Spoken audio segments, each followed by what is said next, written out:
အားလုံးပဲမင်္ဂလာပါဒီဗီဒီယိုလေးမှာမျှဝေပေးမယ့်အကြောင်းအရာလေးကဒီ door window နဲ့ပတ်သက်ပြီးတော့မှမျှဝေပေးမှာဖြစ်ပါတယ်ရှေ့ဗီဒီယိုလေးမှာကဒီ wallpaper စီယာလေးကိုမျှဝေပေးခဲ့တယ်เนาะအဲ့တော့ဆိုလို့ရှိရင်ဒီ door window မှာဒီเนาะဒီ window လေးဆိုရင်လည်းဒီသူ့ရဲ့ထားမဲ့ဒီအခန်းပွင့်အတိုင်းသူထည့်မဲ့နေရာလေးတွေမှာလိုက်ပြီးတော့ထည့်ပေးလိုက်တာဆိုတော့ဘာမှတော့သိပြီးတော့ထူးထူးပြောစရာမရှိဘူးပေါ့เนาะဒီမှာ wall ဒီကလေးကိုเนาะblock ဖွဲ့ပြီးသားလေးတွေမှာလိုက်ပြီးတော့ကောက်ထည့်မယ်ဆိုလည်းရတယ်လို့ကိုယ်တိုင်ဖန်တီးမယ်ဆိုလည်းဒီမှာဒါ line လေးနဲ့နောက်တော့ triangle လေးနဲ့ဖြစ်ဖြစ် line လေးနဲ့ဖြစ်ဖြစ်ဆွဲလိုက်ရုံပဲเนาะလွယ်တယ်เนาะအဲ့တော့နည်းနည်းပေါ့နော်ဒီ project ရန်ကြည့်ခဲ့မယ်ဆိုရင်တော့ဒီမှာ door လေးတွေထည့်တာနဲ့ပတ်သက်ပြီးတော့မှပြောချင်တာလေးကဒီစာအုပ်လေးမှာဆိုတော့ဒီ door ပါမယ့်အရေးအတွက်ကနည်းနည်းလေးပဲလေဒီကားအရေးအတွက်ကเนาะဒါ main door ရှိမယ်ဒီအိတ်ခမ်းတစ်ခမ်းအတွက်ရှိမယ်ဒီစမင်းစားခန်းရှိမယ်เนาะပြီးတော့ဒီမှာရေချိုးခန်းအိမ်နာအတွက်ရှိမယ်ဒါလေးပဲဒီကလို့အရန် project ကြည့်ပြီးတော့မှအစာအုပ်ရန်ကြည့်မယ်အထက်တွေလည်းရန်များခဲ့မယ်ဆိုလို့ရှိရင် door တွေကိုဘလို့လွယ်ကူကူလင်းလင်းမြန်မြန်နဲ့မြန်မြန်ဆန်ဆန်ထည့်လို့ရမယ်နီလန်းလေးကိုမျှဝေပေးမှာဖြစ်ပါတယ်เนาะဒီဗီဒီယိုလေးမှာတော့အဲ့တော့ဘယ်လိုပုံစံလေးလဲဆိုလို့ရှိရင်ဒီပေါ့เนาะဒေါ်လေးတစ်ချက်ကိုဒီမှာဒီเนาะ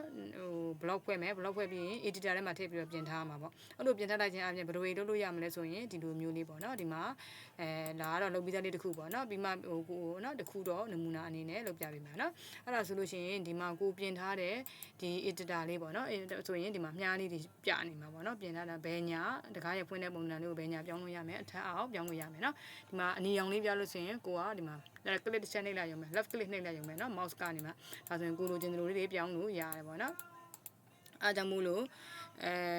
့ဒီလိုပုံစံမျိုးလေးရဖို့အတွက်ဘယ်လိုလုပ်မလဲဆိုလို့ရှိရင်အရင်ဦးဆုံးကိုယ်တိုင်းဒီမှာတကားလေးတစ်ချက်ဆွဲထားမှာပေါ့เนาะလွယ်တယ်ရိုးတကားလေးဆွဲမယ်ဆိုလည်းရပါတယ်ဒါတော့နည်းနည်းလှလာလို့ရေးပြီးတော့မှသုံးပေးထားတာเนาะဒါဆိုလို့ရှိရင်ဒီမှာလက်ကင်ပူလေးတွေနေပေါ့เนาะအဲ့ဒါဆိုလို့ရှိရင်ဒီမှာเนาะဒီမှာတကားလေးတစ်ခုအရင်ဆုံး block ဖွဲ့မှာပေါ့ block ဖွဲ့မယ်ဆိုတဲ့အတွက်ကြောင့်မို့လို့သူ့ရဲ့ shortcut key လေးက B enter เนาะ block ရဲ့ shortcut key က B enter B enter ဆိုတော့သူ့ကိုနာမည်ပေးလိုက်မယ် D2 เนาะ main door ကတော့နှစ်ချက်ဖွင့်ဆိုတော့သူ့ကိုထားလိုက်တော့မယ်เนาะ D2 တကယ်လွန်းထည့်မယ်ဆိုရင်လည်းဒီ main door လေးတွေပေါ့เนาะအချက်ရည်နေတာပေါ့အများမှာဒီအခန်းပွဲတွေလိုက်များသွားမှာဒီတော့အခြားအတွင်းတကားတွေရပဲเนาะအချက်ရည်များမယ်သူ့ရဲ့ပုံသဏ္ဍာန်တွေကိုလိုက်ပြီးတော့ပြင်ရတာတွေရှိမှာပေါ့เนาะဖွင့်တဲ့ပုံသဏ္ဍာန်အတွင်းပွင့်အပြင်ပွင့်တွေပေါ့เนาะအဲဆိုလို့ရှိရင်ဒီမှာကဒီနာမည်ပေးလိုက်တယ်ပြီးတော့ pick point ဘယ်ကကောက်မလဲဆိုတော့ဒီ mid point ကကောက်လဲရတယ်တကယ်လို့ဒီเนาะဒီကိုကြက်တဲ့ point ကကောက်လို့ရပါဒီမှာတော့ဒီအောက်ချယ်ပဲကောက်လိုက်မယ်เนาะ base ကပဲပြီးရင် select object ဘယ်ဟာတော့ဆိုတော့ဒီဟာကြီးပေါ့enter တစ်ချက်ကောက်မယ်အဲ့တော့ဒီ block ဖွဲ့တယ်ဆိုရင်ဒီမှာဒါဆိုရပြီဆိုပေမဲ့ဒီမှာတစ်ချက်သတိထားမှာကဒီ allow explore လေးနဲ့ဒီ convert to block လေးကဒီလိုအခြေအနေလေးရှိရမယ်တကယ်လို့ကိုယ့်ရဲ့ set မှာဒီဟာလေးအများလေးတွေများပြုတ်နေကြရင်ဒါလေးတွေကိုပြန်ပြီးတော့မှเนาะ active ဖြစ်အောင်လုပ်ပေးမယ်ဒါဆိုရင် okay လေးလိုက်ရင် block ဖွဲ့ပြီးသားဒါအရင်ဒီเนาะ D2 နာမည်နဲ့ဖွဲ့ထားလေးရှိလို့ဒီဟာကိုပြောင်းပြီးတော့D2ထားမှာလားဆိုတော့ refine ပေါ့เนาะဒါဆိုရင်ဒီ block ဖွဲ့ပြီးသားရတယ်အဲ့တော့ block ဖွဲ့ပြီးပြီဆိုလို့ရှိရင်နောက်ထပ်ကိုဘာလုပ်မလဲဆိုတော့ edit လုပ်ရတော့မယ်เนาะကိုလိုသလိုဘယ်ညာလက်ဖွင့်တာလေအထက်အောက်အတွင်းပွင့်ပြင်ပွင့်နေပုံစံပြောင်းမယ်အဲ့တော့အရင်ဦးဆုံးသူ့ပေါ်မှာ left click mouse ကနေ left click နဲ့ချက်နှိပ်လိုက်မယ်အဲ့လိုနှိပ်လိုက်တဲ့အခါမှာဒီမှာစာလေးပေါ်လာတယ် block เนาะဒီ block ကို edit လုပ်မှာလားတဲ့เนาะနာမည်ကလည်း D2 ဟုတ်တယ်เนาะဒါလေးကို edit လုပ်မှာဆိုတော့ okay ပေါ့အဲ့တော့ okay ဆိုတော့ဒီမှာတစ်စက်ပြောလိုက်မယ်ဒီနောက်မှာ background color ရှိတယ်เนาะ background color အဖြူရောင်မကြိုက်ဘူးဆိုရင်ကိုပြောင်းလို့ရတယ်เนาะသူများဆက်မှာအမဲရောင်ကြီးဖြစ်နေတာငါဆက်ကအဖြူရောင်ကြီးပါလားဆိုတော့ဖြစ်နေမှာဆိုလို့เนาะဒါဆိုလို့ရှိရင်ကိုလိုလိုပြောင်းလို့ရတယ်เนาะ option ကိုသွားမယ် OPTION option ကနေမှဘယ်ကိုသွားမလဲဆိုရင်ဒီမှာ color ပေါ့ color မှာသူပြလာမယ် block editor ရဲ့ color လားတဲ့ဟုတ်တယ်လေ uniform ဒါဆိုရင်ဒီမှာ white ကိုဒီအမဲပြောင်းလိုက်မှာပေါ့ဟုတ်လားဒါဆိုရင် apply okay ဒါဆိုအမဲအောင်ပြောင်းသွားပြီဟုတ်လားကိုကတကယ်လို့မကြိုက်ဘူးဆိုရင်အဖြူပြန်ထားပေါ့နော်ဒီလိုလေးပြောင်းလို့ရတယ်ဆိုတာကိုပြောပြတာဒီနော်အဓိကကတော့ OBTION option တွေကိုသွားမယ်နော်အဲ့လိုမျိုးလေး background color လေးပြောင်းလို့ရတယ် color ကိုသွားမယ်ဖြူအောင်သွားလိုက်မယ်နော် apply close okay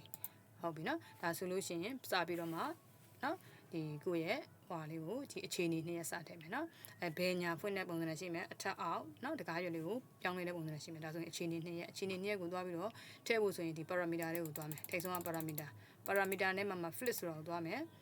flip ကိုမှအခြေအနေနှစ်ခုကဒီအထက်အောက်ဒီတကားရွက်ရဲ့ပုံစံအထက်အောက်ပြောင်းမယ်ဆိုတော့သူ့ရဲ့ဒီကနေမှကင်ပြီးတော့မှဒီ mid point ပေါ့နော်ဒီ mid point ကနေမှကင်ပြီးတော့မှဒီဘက်ကိုသွားလိုက်မယ်ဒါဆိုရင် flip state အခြေအနေတစ်ရက်ရပြီနောက်တစ်ခါ flip အထက်အောက်ပြီးတော့ဘယ်ညာလဲမယ်ဘယ်ညာလဲမှာဆိုတော့သူ့ရဲ့ center ဒီကနေသွားမယ်ဒါဆိုရင်ဒီဘက်မှာသွားမယ်ဒီစာလေးကကို mouse မှာကပ်ပါလာတယ်ကိုတက်တဲ့နေရာလေးထားလို့ရတယ်နော်ဒီမှာထားလိုက်မယ်ဆိုပါစို့ နော်ဒါဆိုရင်အခြေအနေ2ရက်ရပြီအရှင်မဖြစ်သေးဘူးနော်ရွှေ့ရှားလို့မရသေးဘူးအဲ့တော့ဒီအခြေအနေ2ရက်ကိုအရှင်အသက်သွင်းမယ်ဆိုရင်အရှင်ကိုသွားမယ်အရှင်မှာမှဘသူ့ကိုအသက်သွင်းနေတာဆိုတော့ကိုကရှိနေတာ flip ကိုအသက်သွင်းနေတာဒါဆိုရင် flip ပေါ့ဟာလားဒါဆိုလို့ရှိရင်flip ဆိုတဲ့တစ်ချက်နှိပ်မယ်ဘေး line ကိုစသွင်းမယ်နော်ဒီ line ကိုသွင်းမယ်ဒီမှာ active ဖြစ်နေမယ်နော်ကိုနှိပ်လိုက်တဲ့အချိန်မှာဒါဆိုရင်အားလုံးကို select မှတ် enter တစ်ချက်ခောက်ဒီမှာ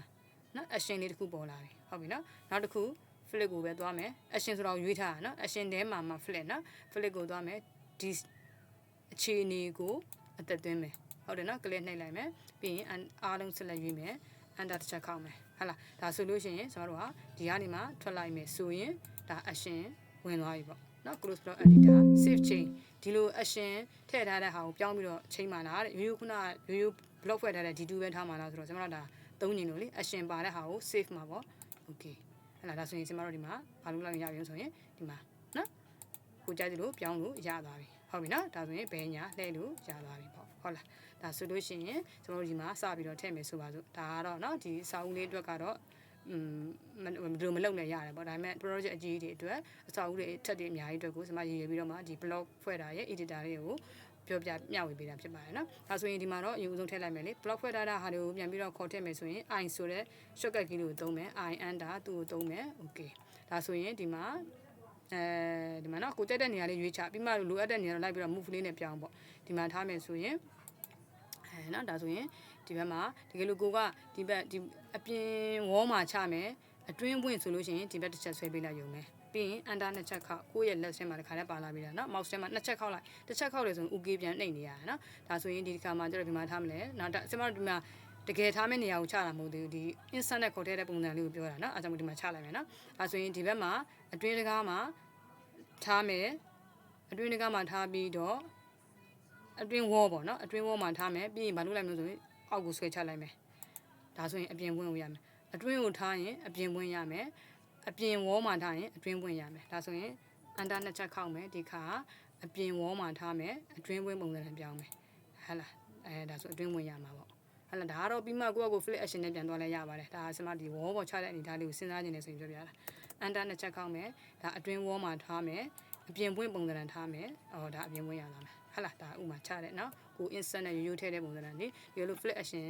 ထည့်မထားဘူးဆိုရင်လည်းအဲ့လိုမျိုးလေးစဉ်းစားပြီးထည့်လို့ရတယ်။ Okay ဒါဆိုလို့ရှိရင်ကျွန်တော်တို့ကဒီကောင်ကိုပြန်ပြီးတော့ move လေးနဲ့ပြန်ရွှေ့ရင်လည်းရတယ်နော် move နဲ့ပြန်ရွှေ့မယ်ပြီးရင်သူ့ကိုဘာလို့ရတော့ကိုလိုသလိုနော်အတွင်းတကားလေးတွေဖွင့်တဲ့ပုံစံနဲ့ဘာလို့ရတော့ပြောင်းလို့ရတယ်နော်အတွင်းဝင်ပြင်ဝင်ပြန်ပြောင်းလို့ရတယ်နော်ဒါဆိုလို့ရှိရင်သူ့ကိုတော့ကိုကြိုက်တဲ့နေရာလေးရွှေ့ဖို့တက်ဆိုရင်တော့ move လေးနဲ့ပြန်သွားလို့လည်းရတယ်နော်တကယ်လို့ဒီမှာထားပြီဆိုရင်တော့သူ့ကိုဘာလို့လိုက်မလို့ flip action မှာတုံးမယ်ဟိုဘက်ကတ်တာပို့ပြီးတော့တင့်တော်တာပေါ့နော်ဒါဆိုလို့ရှိရင်တကယ်လို့ဒါအတွင်းဝင်ထားမယ်ဆိုရင်သူ့ကိုလို့လိုက်မယ်နော်